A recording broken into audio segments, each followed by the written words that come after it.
Hello दोस्तों, आपका फिर से स्वागत है अपने इस परिवार में। तो आज के इस वीडियो में हम बात करने वाले हैं शेयर मार्केट के गणित के बारे में। लेकिन दोस्तों उससे पहले मैं आपको बता दूं कि अगर आपने इस टॉपिक का फर्स्ट पार्ट नहीं देखा है तो पहले जाकर आप चैनल में उसको वॉच कर सकते हैं। लेकिन दोस्तों मैं आपको बता दूं कि उस वीडियो में मैंने शेयर मार्केट के गणित के बारे में अच्छे से इंट्रोडक्शन और मैंने ये भी बताया है कि शेयर मार्केट का गणित कैसे काम करता है, क्योंकि मैं आपको ऐसे 11 फार्मूले बताने वाला हूँ जिससे आप शेयर मार्केट में वो लगाकर यानी उसको फॉलो करके आप करोड़ों रुपए कमा सकते हैं। तो चलिए दोस्तों शुरू करते हैं। आज का पहला पॉइंट है एटीएच का गणित। देखिए, शेयर मार्केट में शेयर को सस्ते यानी कम प्राइस में खरीदना जितना इंपॉर्टेंट होता है, ठीक उतना ही इंपॉर्टेंट होता है उन्हें महंगे यानी फिर उचित भाव में बेचना।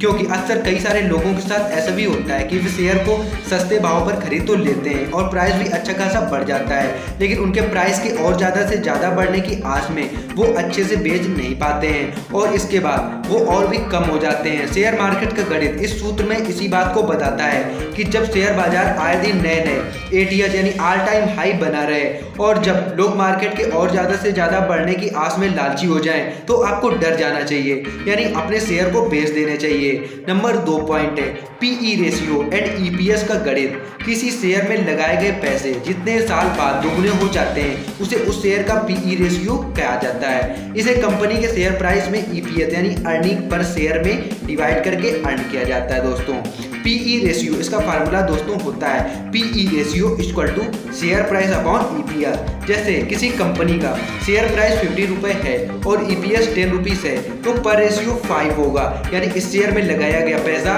5 साल बाद डबल हो जाएगा।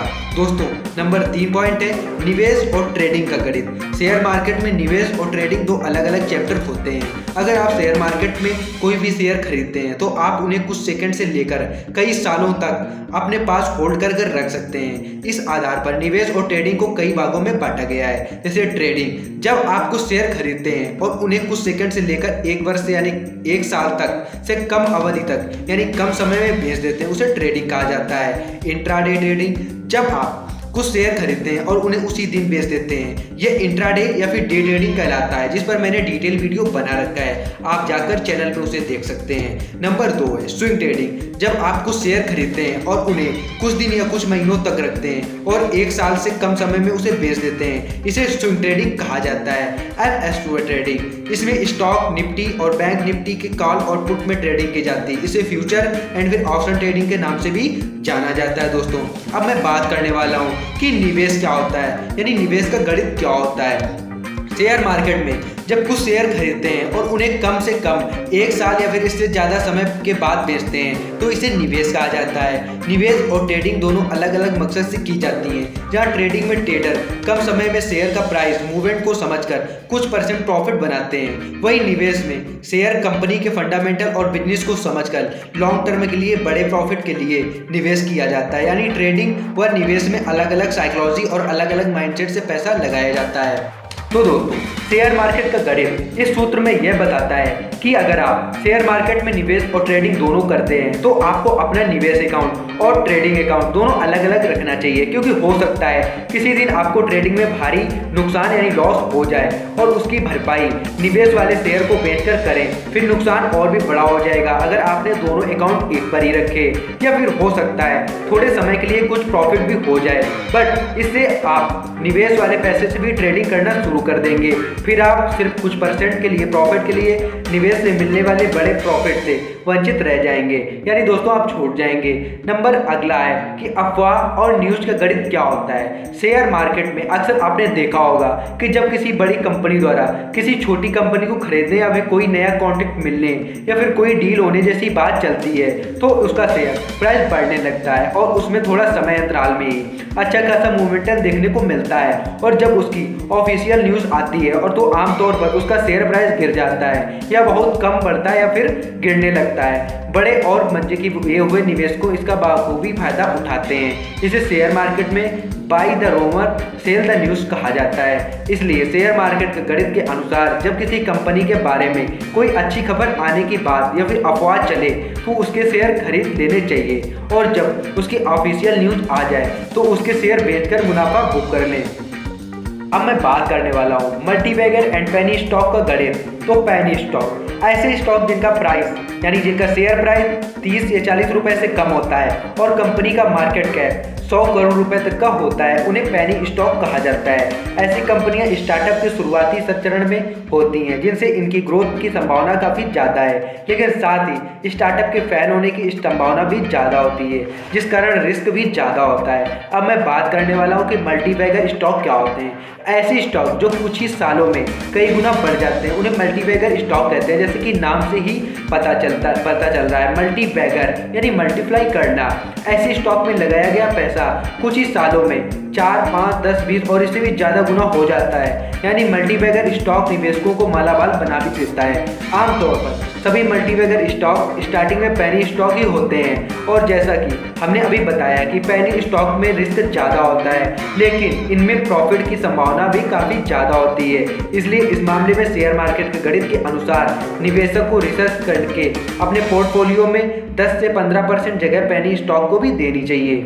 तो दोस्तों, अब पॉइंट है शेयर मार्केट के गणित के टिप्स।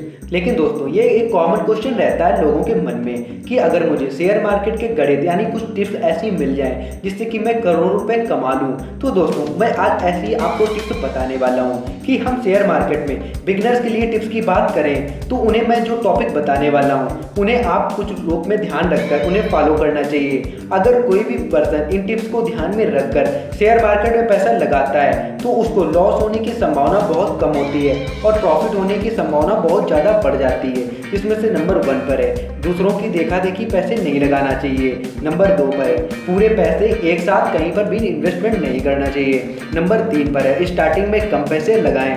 नंबर 4 पर है लॉन्ग टर्म के लिए इन्वेस्टमेंट करें। नंबर 5 पर है इन्वेस्टमेंट करने से पहले रिसर्च कर लें, जिसको मैंने आपको डिटेल में बता रखा है। अगर आपने उन सारे वीडियोस को नहीं देखा है तो चैनल में जाके पहले आप उन वीडियो को देख सकते हैं। नंबर 6 पर है स्विंग ट्रेडिंग को समझें, जिस पर मैं आपको डिटेल में वीडियो बनाने वाला हूँ। नंबर 7 पर है अफवाह पर खरीदे, न्यूज़ आने पर बेच दें। नंबर 8 पर है intraday option and future trading से दूर रहें, लेकिन इस पर मैं वीडियो बनाऊंगा वो भी डिटेल में। नंबर 9 पर है बड़ी और लगातार गिरावट में जब सब लोग नुकसान से डरे हो और अपने शेयर बेच रहे हो तो आप खरीद लें। नंबर 10 पर है जब मार्केट आए दिन नए नए एटीएम यानी ऑल टाइम हाई बना रहा हो, वह लोग और ज़्यादा से ज़्यादा मुनाफे के लिए लालची हो जाएं तो आप शेयर को बेच सकते हैं। नंबर 11 पर है सारे पैसे एक ही कंपनी में ना लगाएं, बल्कि अलग अलग 5 से 10 ज़्यादा कंपनियों में लगाएं। FAQ यानी शेयर मार्केट का गणित। आमतौर पर शेयर मार्केट का गणित के बारे में लोगों द्वारा पूछे जाने वाले कुछ सवाल होते हैं, जिनको मैं डिस्कस करने वाला हूँ। इसमें से नंबर 1 क्वेश्चन है कैश डिविडेंड क्या होता है। तो मैं इसका आंसर आपको बता दूं कि जब कोई कंपनी अपने बिजनेस में प्रॉफिट कमाती है तो वह उस मुनाफे का कुछ भाग अपने शेयर धारकों यानी शेयर होल्डरों के प्रति शेयर के हिसाब से कैश के रूप में बांट देती है, जिसे डिविडेंड कहा जाता है। डिविडेंड प्रदान करने किसी कंपनी के लिए अनिवार्य नहीं होता है, यानी कोई भी कंपनी बांट सकती है या फिर नहीं। यदि कोई कंपनी डिविडेंड देती है तो यह उसकी मजबूती को प्रदर्शित करता है, यानी यह उसकी मजबूती को दिखाता है कि कंपनी कितनी डेवलप और बिल्डअप है।